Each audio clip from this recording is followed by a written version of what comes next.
Shout out to the Black Comic Lords for having me on the show, and also for being true believers in every aspect of comic books and nerd culture. I'm Eve Ewing, and this is the Black Comic Lords. Hello, this is Larry Fuller, the creator of Evan, with a shout out to the fine folks at Black Comic Lords. Hey, y'all know it's me.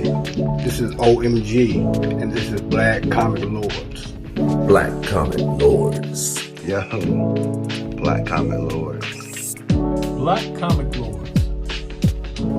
Black Comic Lords. Black Comic Lords. The Black Comic Lords. I'm a Black Comics Lord. Black Comic Lords for life. Let's go. BCL for life, baby.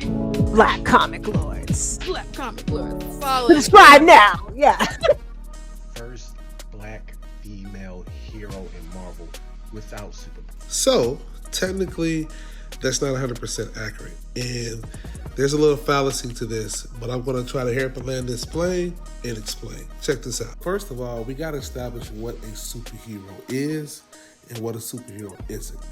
So, let's look at the definition. I'm grabbing this from Webster. Now, if you bounce around the internet, you will find a little bit different variations. But the one key feature here is a fictional hero having extraordinary or superhuman powers.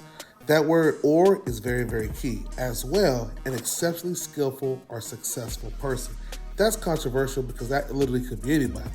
But if you're a fictional hero with extraordinary or superhuman powers, that still deems you a superhero.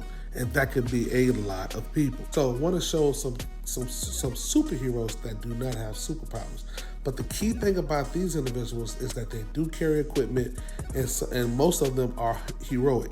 The biggest and most key thing is you have to be heroic. I mean, it's like calling yourself a car just because you're standing in the garage. You can't just say and deem yourself something, but you have to have the heroism that comes with that. But again, these are examples of you not having to have any superpowers. Now, Black Widow, obviously we know that she has some superpowers in a time when she was in the comics. She had a variation of the super soldier formula. Batman has been questionable here and there, but for the most part, all these people are aided from some outside forces. Same thing with these folks. I mean, Shang-Chi has had some powers here and there. Karate Kid, I believe he's had some abilities, but for the most part, and then Katana with her sword. But again, mostly all these folks have some type of equipment. And even without equipment, you still can be a superhero based off the definition that I showed earlier. But again, I already know that's controversial. A lot of people don't like it, but I don't argue with, dictionaries. Now, we all know that Mr. Knight has a bionic arm. But, the DA experience just showed a panel where we did not see that bionic arm. We do know in most modern times they do show the bionic arm on the outside and it's not covered with black flesh. We also know that in the Marvel premiere issue, we did not see that robotic arm. Or did we? Let's take a look. We would later learn, a couple issues later with Mr. Knight in it, that she actually has that right arm is actually bionic. But we also know that currently she is a detective / superhero, and yes, you can do both. At one time, Captain America was a police officer, and he was also a superhero. But we'll talk about that later. So years ago, when she was a police officer, because currently she's a detective, you can't be a detective without first being a cop. So yeah, she got her arm blew off, but Tony Stark would later craft that bionic arm to her. So we also know from Marvel Team Up #1 that they later said that this would be Misty Knight. Now, a lot of people think this is a retcon.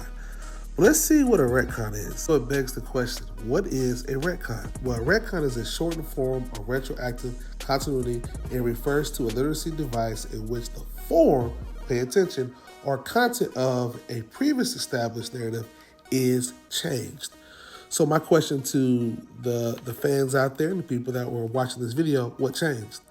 There was nothing that changed because there was nothing that was established about Misty Knight until later. So that means all the information that we saw in the past or that was later revealed, it applies to when she first appeared. Now, who else has a history that's kind of like that? The year is 1976, and there's a super villain that we discover is actually black.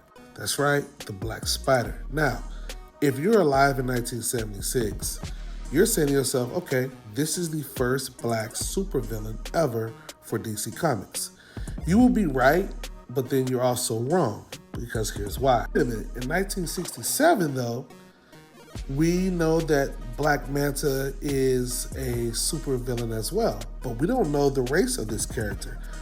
1976, we know that Black Spider is a black character, so technically he's the first. But not so fast, my friend. Wrong. Because in the next following year, we would discover that the entire time since 1967, that Black Manta was actually black.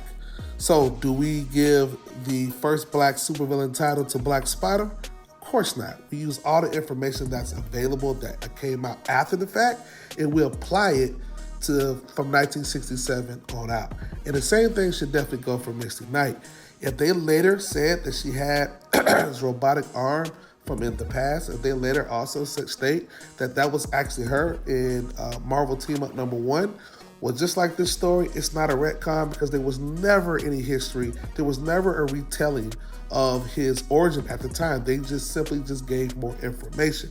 Same thing applies with Misty Knight. They literally just gave more information.